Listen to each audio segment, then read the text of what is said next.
pahami, yakni hal-hal yang tidak kau ketahui. Dan subtema yang diberikan oleh Bapak pimpinannya, yaitu melalui perayaan Natal ini, marilah kita semakin dekat dan berseru kepada Tuhan Yesus, supaya Tuhan Yesus mengangkat kita menjadi yang ternama, terpandang, dan terhormat. Wow, itu sangat-sangat luar biasa. Saudaraku, biarlah ini waktunya sudah jam 9:05. Nanti jangan lihat jam ya, karena kita pun mulainya jam 9:05. Berikan saya waktu paling lama 30 menit. Bisa? Saya, karena nggak sopan lah sama Tuhan kalau acara 1,5 jam lalu firman Tuhan kita pusingkan. Paling tidak supaya adil 1/2 jam lah minimal. Amin Bapak Ibu. Amin. Bersiap. Amin. Nah, tadi Bapak Gembala sudah memimpin kita dalam doa berseru kepada Tuhan. Sekali lagi kita baca bersama ayat ini. Ini dari saudara ya, Yeremia 33 ayat 3. Bersama-sama kita membacanya. 1, 2, 3. Maka aku akan menjawab engkau dan akan memberitahukan kepadamu hal-hal yang besar dan yang tidak terpahami, yakni hal-hal yang tidak kau ketahui. Kalau bahasa asingnya berkata begini, ya, sekali-sekali berbahasa Inggris nggak apa-apa ya. Call on me in prayer and I will answer you.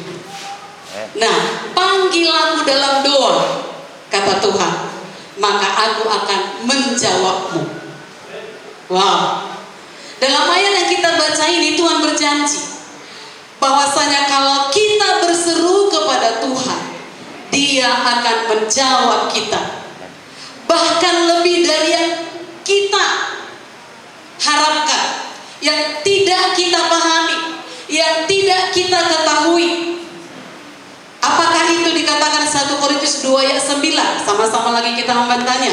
1 Korintus 2 ayat 9. Biarlah ini dijadikan bagi PCM dan bagi kita semua.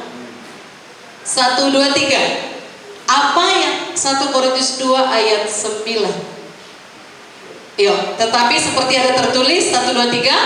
Apa yang tidak pernah dilihat oleh mata dan tidak pernah didengar oleh telinga dan yang tidak pernah timbul dalam hati manusia, semua yang disediakan Allah untuk mereka yang mengasihi Dia. Yang mengasihi Tuhan Yesus katakan saya. Maka PCM akan melihat hal-hal yang luar biasa ini. Haleluya. Coba dulu kita berseru semua, Tuhan Yesus tolong saya. Itu masih kurang berseru. Sekali lagi lebih dahsyat, Tuhan Yesus tolong saya. Haleluya. Dalam menghadapi ujian hidup, kesulitan dalam hal keuangan, persoalan-persoalan dalam rumah tangga, atau persoalan dalam perusahaan yang Bapak Ibu pimpin, para pemimpin perusahaan di sini, saudaraku, tak akan pernah terselesaikan kalau kita berseru pada orang yang salah, kalau kita bercerita pada orang yang salah, kalau kita mengeluh, tak akan pernah terselesaikan. Akan tetapi kalau kita berseru kepada Tuhan, maka Tuhan akan membuka jalan bagi persoalan kita. Yeremia dalam ayat ini kita baca tadi, meskipun sebagai nabi Tuhan, perhatikan nabi loh, kita ini siapanya? Meskipun sebagai nabi Tuhan pun mengalami masa-masa sulit. Jadi jangan kita naif dan berpikir kalau sudah ikut Tuhan gak ada masa sulit. Ada masa sulit, tapi ada jalan keluarnya. Ketika menyampaikan nubuat yang diperintahkan Tuhan bagi bangsa Israel, perintah Tuhan loh. Dia tahan pada perintah Tuhan, beritakan kata Tuhan, dia beritakan. Tetapi apa yang terjadi? Yeremia dibenci bangsanya sendiri, dianiaya. Bahkan kalau kita baca perikop ini, saudaraku, dia dimasukkan ke dalam penjara. Dalam keadaan demikian, tentu sebagai manusia, Yeremia pun merasa takut. Saudaraku, tetapi Yeremia tidak berteriak pada orang yang salah. Yeremia tidak minta tolong pada manusia.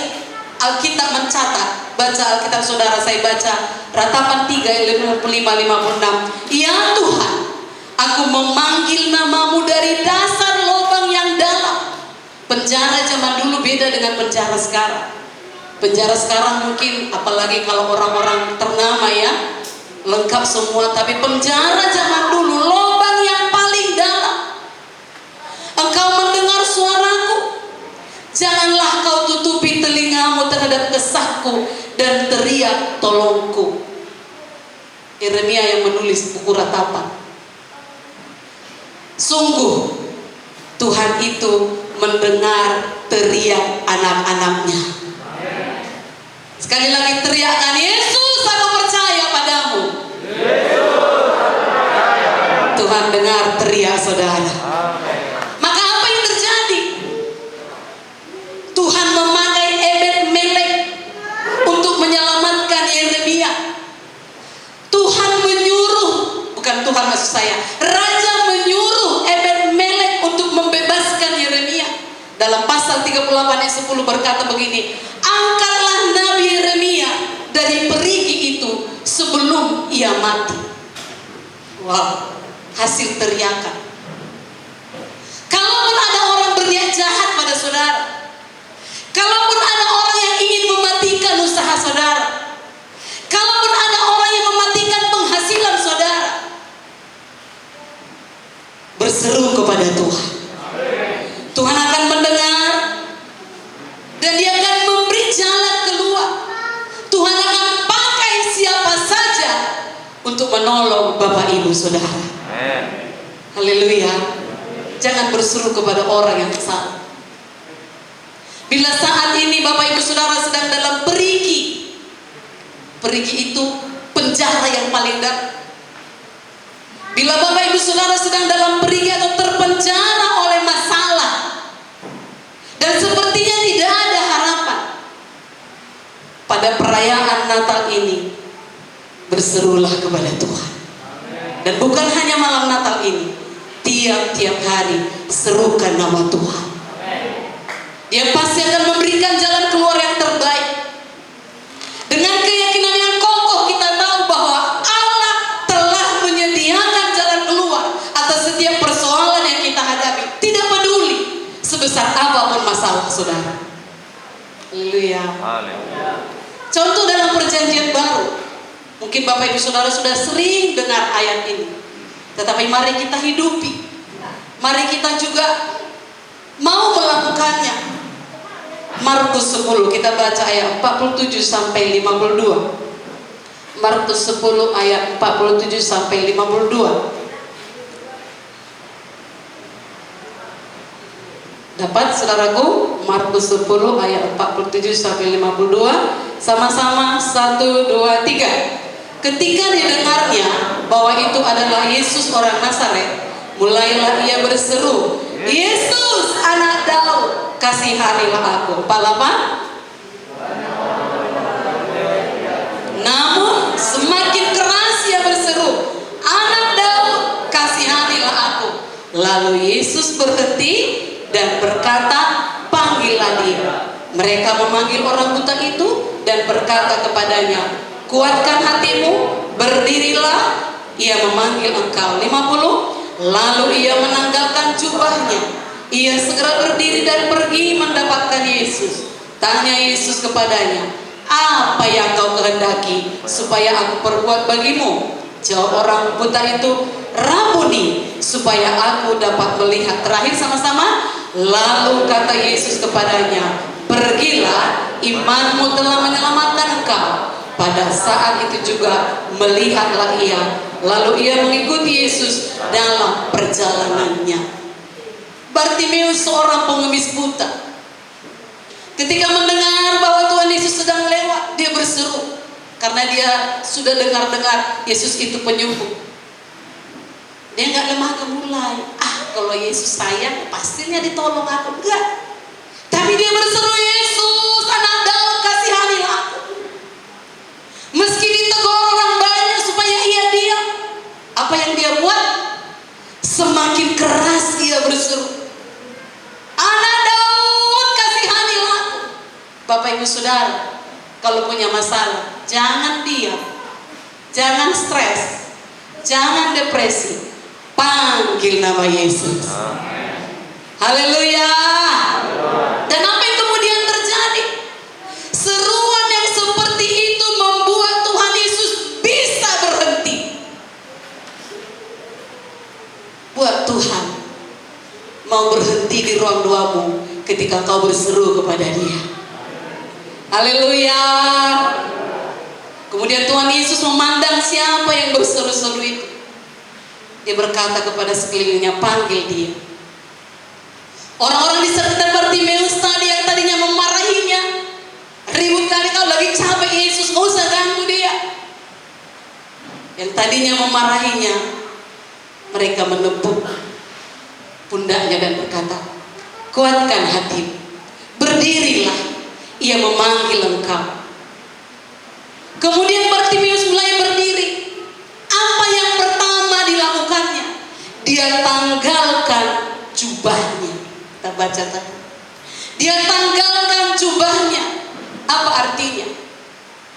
Kalau kita mau mengalami pertolongan Tuhan, saudaraku, kehidupan lama kita harus ditanggalkan. Haleluya. Kehidupan berdosa kita harus kita tinggalkan. Saudaraku, dia datang pada Yesus tentunya dengan tertatih-tatih karena dia buta. Tetapi dia harus melawan keadaan yang terpuruk itu. Dia mau sembuh. Dia maju terus mendekati Yesus. Dan Tuhan Yesus masih bertanya, apa yang kau mau? Apakah Tuhan Yesus tidak tahu dia buta? Sangat tahu. Dia maha tahu. Tapi Yesus bertanya, apa yang kau mau? Perlu rendah hati. Apa Bapak Ibu Saudaraku? Perlu rendah hati. Tidak menuntut. Namanya Tuhan. Katanya sayang. Kok gak ditolong aku? Rendah hati, amin. Dia mengaku kepada Yesus. Ramuni, artinya jamah aku, supaya aku dapat melihat. Dan gak berlambat-lambatan, Tuhan Yesus berkata kepadanya, imanmu telah menyelamatkan engkau, sembuhlah. Seketika itu juga sembuhlah dia. Haleluya. Mungkin ada di antara saudara yang seperti itu hari-hari ini. Secara fisik mungkin sakit, orang lain gak tahu. Atau hati saudara sedang galau. Ataupun mungkin sakit fisik, kedokteran sudah berkata sulit disembuhkan. Mungkin ada tekanan-tekanan yang begitu berat yang sedang menghimpit saudara. Mungkin masalah hubungan antara suami istri. Mungkin di depan orang semua baik, tapi di rumah wow berantem terus, sulit dipersatukan. Mungkin bisnis yang kurang lancar, atau sebagai karyawan gaji nggak mencukupi, ada anak istri yang harus dihidupi dan lain sebagainya. Saudara perlu menanggalkan jubah yang lama. Apa itu? Kebiasaan-kebiasaan yang tidak menyenangkan Tuhan. Tanggalkan semua. Datanglah pada Tuhan Yesus dan berserulah. Sekali lagi mari kita serukan, Tuhan Yesus, tolong saya. Dan sesuai tema saudara malam ini, Tuhan berkata, aku akan menjawab engkau. Dan akan memberitahukan kepadamu hal-hal yang besar. Yang mau menikmati berkat yang besar tahun 2022, katakan saya. Dan yang tidak terpahami, yakni hal-hal yang tidak kau ketahui tadi, Bapak Arul Harianja sudah bersaksi luar biasa berkat Tuhan atasnya. Kuncinya adalah saudara percaya. Apakah saudara percaya Tuhan akan menolong ketika berseru? Haleluya. Saudara kekasih, memang ekonomi, keuangan dunia dan itu sudah tertulis. Tetapi ada pesan Tuhan. Kita baca Wahyu 3 ayat 10. Wahyu 3 ayat 10. Ini perlu supaya kita terlindungi. Wahyu 3 ayat 10 bersama 1, 2, 3. Karena engkau menuruti firman-Ku untuk tekun menantikan Aku, maka Aku pun akan melindungi engkau dari hari pencobaan yang akan datang atas seluruh dunia untuk mencobai mereka yang diam di bumi. Akan datang pencobaan itu, akan datang masa sulit itu. Tetapi saya dan saudara yang mau menuruti firman, salah satu menuruti firman malam ini, kalau punya masalah, jangan berseru pada orang yang salah, jangan mengeluh, jangan cerita pada orang yang menambah masalah. Berseru kepada Tuhan Yesus. Haleluya. Tuhan menyediakan rancangan yang penuh damai sejahtera kepada kita, masa depan yang penuh harapan, kata Yeremia 29 ayat 11. Karena itu, apapun yang akan datang, tidak perlu khawatir. Bersama Yesus ada pengharapan. Saudaraku, di saat kita sungguh-sungguh berdoa, di saat kita sungguh-sungguh berseru, di saat kita sungguh-sungguh mencari Tuhan, Tuhan turun tangan. Segala cara Dia akan pakai menolong anak-anaknya. Dan sesuai subtema Bapak Ibu Saudara, berserulah supaya firman Tuhan digenapi, yaitu menjadi umat yang terpuji, ternama, dan terhormat. Tapi itu enggak itulah enggak biasa ya, enggak bisa lebih, maksud saya langsung jadi, enggak ya. Kita baca dulu, enggak bisa kita ambil hanya satu ayat. Kita baca Ulangan 26 ayat 16 sampai 19. 10 menit lagi sepertinya bisa ya. Ulangan 26 ayat 16 sampai 19. Harus sampai maksud firman Tuhan ini kepada kita. Amin Bapak Ibu. Kita baca ayat 16 sampai 19. 1, 2, 3. Pada hari ini Tuhan Allahmu memerintahkan engkau, lakukanlah semuanya itu dengan setia, dengan segenap hatimu dan segenap jiwamu. 17. Engkau telah menerima janji daripada Tuhan pada hari ini, bahwa Ia akan menjadi Allahmu, dan berpegang pada ketetapan, perintah, serta peraturannya, dan mendengarkan suaranya. 18. Dan Tuhan telah menerima janji daripadamu pada hari ini, bahwa engkau akan menjadi umat kesayangannya, seperti yang dijanjikannya kepadamu, dan bahwa engkau akan berpegang pada segala perintahnya. 19. Dan Ia pun akan mengangkat engkau di atas segala bangsa yang telah dijadikannya untuk menjadi terpuji, ternama, dan terhormat. Maka engkau akan menjadi umat yang kudus bagi Tuhan Allahmu, seperti yang dijanjikannya. Musa menantang umat Israel untuk mengikrarkan ulang komitmen mereka untuk setia kepada Tuhan. Kenapa? Karena generasi pertama gagal. Tetapi generasi berikutnya, Musa mengajak mereka mengikrarkan ulang janji setia kepada Tuhan. Di sini terdapat 2 janji yang diikrarkan secara bergantian atau bolak-balik. Ada janji manusia, ada juga janji dari Tuhan. Pertama, ikrar bahwa Tuhan berjanji kepada umatnya, Ia akan menjadi Allah atas umatnya, dan umatnya pun akan hidup menurut jalan yang ditunjukkannya. Ayat 17 tadi. Artinya, umat Israel merespon untuk benar-benar memperlakukan Tuhan sebagai Tuhan Allah mereka, enggak yang lain. Itu respon mereka. Hanya Dia yang layak disembah, dan mereka siap melaksanakan peraturan dan ketetapannya. Kedua, ikrar bahwa umat Israel berjanji untuk menjadi umat kesayangan Tuhan, seperti yang dijanjikannya, dan akan berpegang pada segala perintahnya. Ayat 18 tadi. Dan luar biasanya, Tuhan merespon bahwa Ia akan mengangkat bangsa Israel di atas segala menjadi umat yang terpuji, ternama, dan terhormat. Israel akan menjadi umat yang kudus bagi Tuhan seperti yang dijanjikannya. Tapi Bapak Ibu Saudaraku, terpuji, ternama, terhormat ini sering sekali disalahartikan oleh banyak orang. Dari bahasa aslinya, terpuji itu artinya tahilah, maksudnya kemasyuranku. Dari bahasa aslinya tahilah. Ternama dari bahasa aslinya sen, artinya namaku.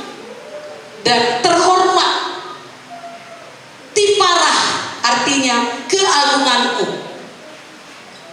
Saudaraku, itu artinya apapun yang diberikan Tuhan kepada kita, atas ketaatan kita kepadanya, atas kesetiaan kita kepadanya, semua itu adalah milik Tuhan. Haleluya. Yang tidak boleh diklaim karena kuatkulah itu aku dapat. Yang tidak boleh diklaim ini milikku. Namun melalui itu semua, apapun itu yang dikaruniakan Tuhan kepada kita, saudaraku, tadi Bapak Haryanca berkata, supaya kami jadi berkat. Itu yang perlu. Haleluya. Dikatakan tadi, apapun yang diberikan Tuhan kepada Bapak Ibu Saudara, supaya Tuhan dimasyurkan, supaya Tuhan diagungkan, supaya nama Tuhan dimuliakan. Karena apa? Nama Tuhan dimasyurkan, nama Tuhan diagungkan, nama Tuhan dimuliakan. Karena semua berkat yang sudah Bapak Ibu terima, bukan untuk kehidupan pribadi, bukan untuk menimbun harta di bumi, tapi menjadi berkah. Haleluya. Dan karena itulah, maka bangsa-bangsa akan melihat kita orang yang diberkati, dan melalui penglihatan mereka, mereka juga akan menghormati Tuhan. Amin.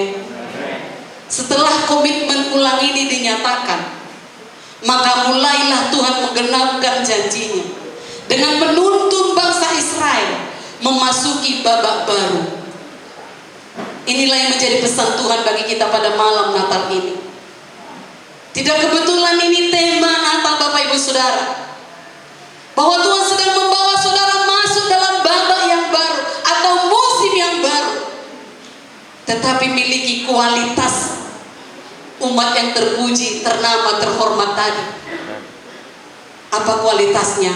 Lakukan dengan setia, segenap hati, segenap jiwa, ketetapan dan peraturan yang diperintahkan Tuhan untuk kita lakukan. Amin. Haleluya. Jadi bukan langsung jatuh dari langit, tapi ada kualitas yang harus kita kejar. Itulah ayat 16 di atasnya tadi. Pada hari ini Tuhan Allahmu memerintahkan engkau melakukan ketetapan dan peraturan ini. Di mana kita dapatkan ketetapan dan peraturan itu? Sini. Baca Alkitab saudara tiap hari. Haleluya. Karyawan yang baik sebelum memulai aktivitas berdoa. Doakan PCM, doakan DPH, doakan segala usaha yang dipimpin oleh pemimpinmu, maka engkau sendiri akan diberkati. Haleluya. Ini sangat erat hubungannya dengan ketaatan. Melalui perayaan Natal PCM malam ini, mari mulai suka berseru kepada Tuhan. Apapun situasi pergumulan yang saudara hadapi, berserulah terutama untuk saudara mampu melakukan perintah Tuhan. Karena dari situlah jalannya kita menjadi terpuji, ternama dan terhormat. Amin. Dan ingat, setelah Tuhan angkat terpuji, ternama, terhormat, tinggalkan dosa. Karena Tuhan tadi berkata, hiduplah kudus, supaya kau menjadi umat yang kudus. Tinggalkanlah dosa, tinggalkanlah tinggalkanlah hidup lama. Apa hidup lama yang tidak berkenan kepada Tuhan? Bermalas-malasan? Tidak jujur pada pimpinan kah? Tidak jujur pada relasi kah? Tidak takut akan Tuhan kah? Tidak takut akan Tuhan maksudnya hidup atau bekerja sembarangan. Ada bos kerja sungguh-sungguh, gak ada bos semaunya. Hidup dalam kenajisan kah? Semua saudara kita saat ini di tangan kita itu mau memilih najis atau kudus. Di gadget saudara semua tersedia, ditawarkan di situ. Sekali buka situs porno, muncul lagi porno yang lain, muncul lagi yang lain, dan itu bisa mengganggu kita bekerja. Itukah yang mengikat? Apapun itu dosa yang menghalangi berkat Tuhan turun atas kita, tinggalkan semua. Haleluya. Maka itu tadi, supaya jadi terpuji, ternama, dan terhormat. 5 menit terakhir saya tutup dengan ilustrasi. Bisa? Saudaraku, ada ilustrasi seorang wanita karir yang memimpin sebuah perusahaan besar bertanya kepada seorang pendeta mengenai masalah ketaatan ini tadi. Ia bertanya, apa sih bedanya taat menurut ukuran dunia dan taat menurut Alkitab? Nah, pertanyaan wanita ini kalau kita simak merupakan pertanyaan penting untuk kita ketahui bersama. Sebab filosofi dunia dan Alkitab sangat berbeda dalam makna ketaatan ini. Sangat berbeda. Dalam pengertian dunia, ketaatan adalah karena keterpaksaan. Ketaatan muncul karena adanya sanksi. Apa itu sanksi? Hukuman. Kalau nggak dilakukan, dihukum. Potong gaji misalnya, itu hukuman. Paling parah, dipenjara. Dan malah ketaatan sekarang ini sudah dibeli. Apa maksudnya? Orang akan taat kalau dibayar lebih mahal. Jadi, mengapa orang taat? Ya karena itu sudah dibayar atau mendapatkan upah yang diinginkan. Dan ini saudaraku seringkali didapatkan dalam dunia kerja. Seperti saya katakan tadi, ketaatan adalah sebuah ketakutan terhadap bos. Nanti takut bos marah, lalu dilakukan. Terpaksa, itulah dia. Bermuka dua dalam melaksanakan hal-hal atau kewajibannya. Kalau di depan bos sungguh-sungguh kerja, di belakang bos asal-asalan kerja. Itu dunia. Tapi saya dan saudara adalah anak Tuhan. Berbeda dengan dunia. Amin. Ada seorang anak Tuhan bersaksi begini. Bosnya bertanya, mungkin Bapak Gembala sudah pernah ceritakan karena kami sama-sama dengar kesaksiannya. Apa prinsipmu kerja di perusahaan saya ini? Kata majikannya, kata bosnya, prinsip saya takut akan Tuhan. Kenapa rupanya? Kok kamu punya prinsip seperti itu? Dia sendiri Kristen di situ. Yang lainnya di perusahaan itu memang masih 20-an karyawan. Kenapa kamu bilang takut akan Tuhan? Kata bosnya. Dia menjawab, kalau saya takut akan Tuhan, tidak ada bos, saya sungguh-sungguh kerja. Dapat dia. Itulah yang dicari bosnya. Tidak ada dia kerja sungguh-sungguh. Dan apa yang terjadi? Bosnya mengangkat lebih lagi kepada kedudukan yang baik. Mau diangkat Tuhan? Mau diangkat Tuhan? Bukan angkat Tuhan langsung ke surga, enggak. Maksudnya seperti tadi, terpuji, ternama, terhormat. Ya, takut akan Tuhan, taat seperti firman Tuhan yang kita baca tadi. Maka walau tidak dilihat bos kerja sungguh-sungguh, tapi Tuhan melihat. Tuhan punya cara untuk mengangkat kita sepanjang kita taat kepada Dia. Amin. Jadi berbeda dengan ketaatan menurut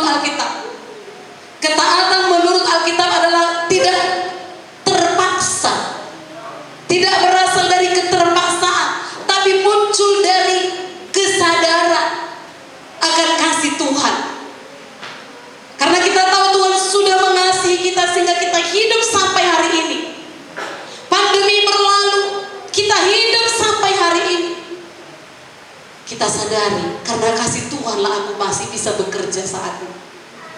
Yang lain gak bisa seperti saya, tapi saya bisa. Saudaraku, melalui kasih itulah kita sadar, tetap taat melakukan firman Tuhan dalam kehidupan kita. Tandanya taat kita itu tanda kita berterima kasih kepada Tuhan. Amin. Haleluya. Sama seperti budak zaman dulu yang dibeli seorang pendeta.